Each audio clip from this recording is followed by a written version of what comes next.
అండోయ్! బాగున్నారా? నాటు చిక్కుడుకాయలతో tasty tasty వేపుడు ఎలా చేయాలి? ఏంటి? అనేది చూసేద్దామండి ఈరోజు. నేనొక స్పెషల్ పౌడర్ అయితే తయారు చేసి వేశానండి ఈ వేపుడులోని. చాలా టేస్టీగా ఉంటది. ఎప్పుడు టమాటా, చిక్కుడుకాయి, మామూలు కూర ఇలాగే కాకుండా స్పెషల్‌గా ఇలా తయారు చేసుకోండి. ఎంతో రుచిగా ఉంటది. కమ్మగా ఉంటది తినడానికి. ముందుగా మనం చిక్కుడుకాయలని శుభ్రం చేసేసుకొని వాటి పీచు అది తీసేసి ఒక బాండీలో అయితే వేసుకొని, ఒక గ్లాస్ నీళ్లు పోసుకొని, వాటిలిని అయితే ఉడకబెట్టేసుకోండి. ఒక 10 మినిట్స్ అయితే పడతదండి ఉడకడానికి. గింజ అది ఉడకాలి కదా మనకి అందు గురించి. ఇలా ఉడకబెట్టేసుకొని, మూత పెట్టేసి బాగా ఉడకబెట్టేసుకోండి. దాని తర్వాత మనకి దీంట్లో వేసే పొడి అని చెప్పాను కదా! స్పెషల్ పొడి. అది ఎలా తయారు చేయాలి, ఏంటి అనేది ప్రాసెస్‌లోకైతే ఎళ్ళిపోదాం. ఒక బాండీ అయితే పెట్టుకొని, దాంట్లో కొంచెం 2 స్పూన్ల పల్లీలైతే వేయాలండి. కొంచెం ఆయిల్ అయితే వేయాలి.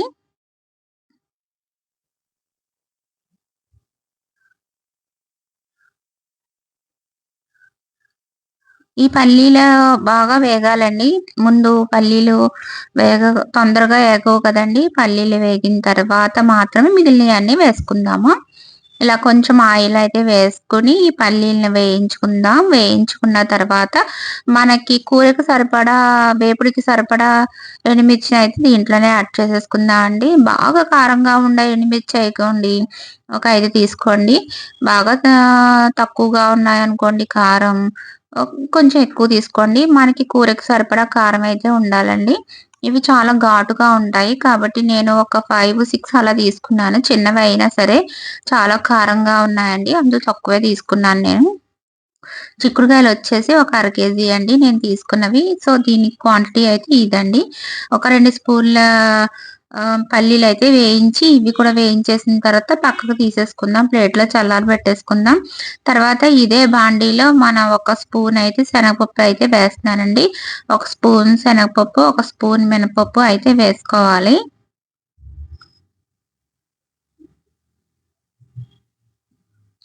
ఈ 2 కూడా కొంచెం వేగిన తర్వాత మిగిలినయి కూడా వేసుకుందాం అండి.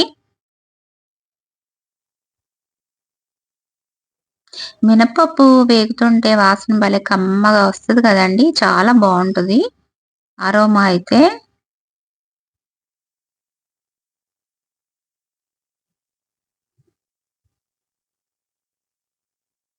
ఈ పొడి అయితే వేసుకొని చేసుకున్నారనుకోండి కూర చాలా బావుంటదండి వేపుడు. ఇలా ఒకసారి ట్రై చేయండి. ఈ పొడులన్నీ వేసుకొని. ఇప్పుడైతే మనం ధనియాలు కూడా వేసుకుందామండి. ఇవి కొంచెం వేగినియి కదా!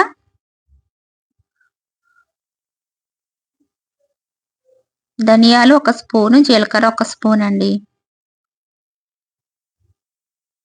జీలకర్ర, ధనియాలు, పచ్చి శనగపప్పు, మినపప్పు ఒక్కొక్క స్పూను, ఒక్కొక్క స్పూను.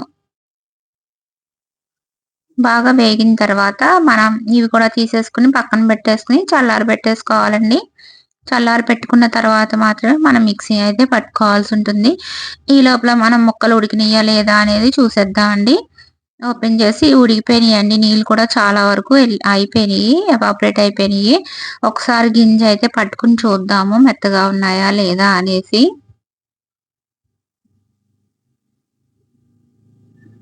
నాటు చిక్కుడుకాయల కూర ఎలాగైనా చాలా బావుంటదండి. ఎలా చేసుకున్నా సరే టేస్టీగా ఉంటది. ఇలా వేపుడు చేసుకుంటే దాని రుచి ఇంకా రెట్టింపవుతదనమాట. చాలా చాలా బావుంటది. ఎప్పుడైనా ట్రై చేయకపోతే కనుక ఇలా ట్రై చేయండి ఒకసారి.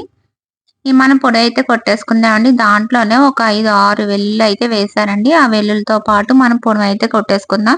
ఇప్పుడు బాండీ అయితే పెట్టుకొని దాంట్లో కొంచెం అయితే ఆయిల్ అది వేసుకొని జీలకర్ర, ఆవాలు వేసుకుందామండి. వేపుడుకి సరిపడా ఆయిలయితే వేశానండి. జీలకర్ర, ఆవాలు అంటే మనం ఇందాకే అన్నీ వేసాం కాబట్టి తక్కువ తక్కువ వేశానండి. శనగపప్పు వెయ్యను. మినపప్పు అయితే ఏస్తాను. మధ్య మధ్యలో తగులుతా ఉంటే నోటికి బావుంటుంది గదా! ఒకవేళ వద్దు అనుకుంటే మినపప్పు అనేది స్కిప్ చేసేయండి. ఆల్రెడీ మనం పొడుమయితే వేస్తున్నాం కాబట్టి అంత అవసరం ఉండదు. ఒకే ఒక ఎండుమిర్చి అయితే వేశానండి. కారం మనకి కూరకు సరిపడా కారం ఆల్రెడీ పొడుము కొట్టుకున్నాం కాబట్టి ఇంకా ఎక్కువగా పచ్చిమిర్చి గానీ, ఎండుమిర్చి గానీ వేయకూడదండి. కారం ఎక్కువైపోతుంది కూరకి.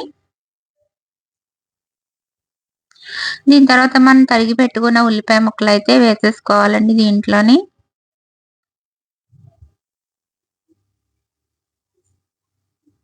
ఉల్లిపాయలు పెద్ద ఉల్లిపాయలు కాకుండా చిన్న చిన్న ఉల్లిపాయలుంటాయి చూసారా? అవి కూరకి టేస్ట్ చాలా బావుంటదండి. పెద్ద పెద్ద పాయలు నాకెందుకో ఇష్టం ఉండదు కూరకి. అవి అసలు టేస్ట్‌గా అనిపిచ్చవండి. కొయ్యడానికి ఈజీగా ఉంటుంది గానీ, టేస్ట్ ఉండదు. అదే చిన్న పాయలు వేసుకున్నామనుకోండి చాలా టేస్టీగా ఉంటది.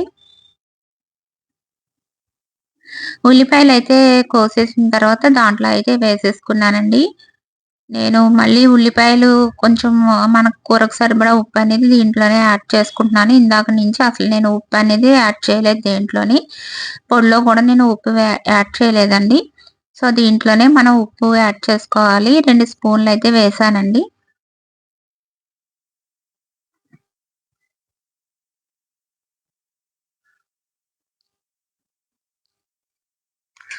కొంచెం ఆ బాండీ మాడినట్టుగా అనిపిస్తే తీసేసి వేరే బాండీలోకైతే వేసానండి. స్టీల్ బాండీలు తొందరగా ఇదైపోతాయండి. సీమెంట్ బాండీలు కొంచెం హీట్‌నయితే కంట్రోల్ చేయగలుగుతాయి. కరివేపాకు వేసుకున్నా అండి. ఫ్రెష్‌గా ఉంది కరివేపాకు. మార్నింగే తీసుకున్నాను. చాలా బావుంది. కొంచెం పసుపయితే ఏసుకోవాలండి. ఇవి కూడా కొంచెం బాగా వేగనివ్వాలండి. వేగిన తర్వాత మనం ఉడకపెట్టుకున్న ముక్కలు నీళ్ళతో సహా దీంట్లో అయితే వేసేయాలి. దాంట్లో కొంచెం నీళ్ళైతే ఉంటాయి కదండీ! దాంతో పాటు వేసేసేయండి. ఎక్కువ లేవులేండి నీళ్ళన్నీ ఎవాపరేట్ అయిపోయినియి. ఆల్‌మోస్ట్ కొంచెం అయితే ఉన్నాయి. ఈ నీళ్ళు ఇవి అన్నీ మొత్తం బాగా దగ్గరకొచ్చేసే వరకు మనం పొడైతే వేయకూడదండి. కాసేపు ఈటిలిని మగ్గనివ్వాలి ఆయిల్‌లోనే.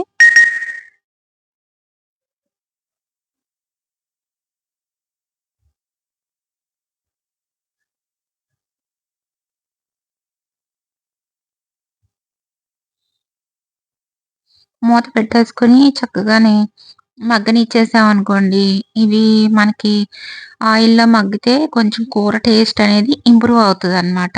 సో, అందువల్ల ఒక 5 నిమిషాలు సరిపోతుందండి. ఎక్కువైతే అవసరం లేదు. నీళ్ళైతే ఎవాపరేట్ అయిపోయినియండి. తెలుస్తుంది కదా! మన కూర స్ట్రక్చర్ అనేది ఎలా ఉంది, ఏంటి అనేది. ఇప్పుడు మనం కొట్టుకున్న మిక్సీ పట్టుకున్న పౌడరయితే వేసేసుకోవాలండి. ఈ టైంలో. ఇంక వాటర్ అది లేదు, బాగా ఆయిల్ పైకి వస్తుంది అన్న టైంలో అయితే ఈ పౌడర్ అయితే ఏసుకోవాలి. ముందే వేసుకున్నామనుకోండి అడుగంటేస్తదనమాట. పౌడర్‌లో మనం పల్లీలు అవన్నీ కలిపాం గదా! సో, మనకి మాడిపోయే అవకాశం ఉంటది. ఇప్పుడు చిన్న మంట మీద అయితే పెట్టుకోండి ఫ్లేము. ఈ పౌడర్ అంతా వేసేసి చక్కగా కలిపేసుకోండి. కలిపేసుకొని ఒకసారి అయితే సాల్ట్ చెక్ చేసుకోండి. సరిపోయిందా? కారం సరిపోయిందా? లేదా? అనేసి. నాకైతే కారం పర్ఫెక్ట్‌గా సరిపోయిందండి. కానీ సాల్ట్ అయితే కొంచెం తగ్గిందని వేసాను లాస్ట్‌లో.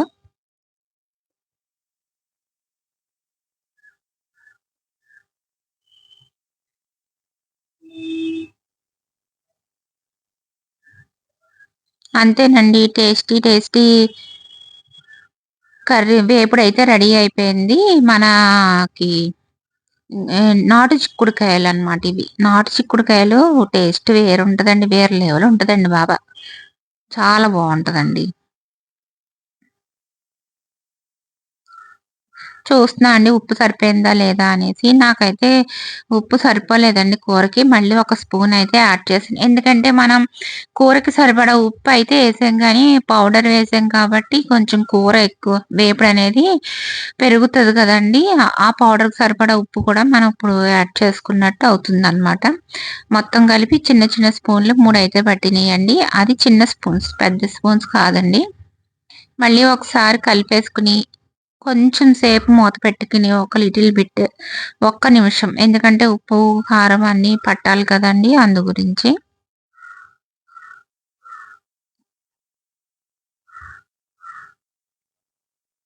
చిన్న మంట మీద అయితే ఉండాలండోయ్! మనం ఈ పౌడర్‌లేసిన తర్వాత. లేదంటే మాడిపోతుంది. టేస్టీ వేపుడైతే రెడీ అయిపోయిందండి. తినేయడమే వేడి వేడి అన్నంలో.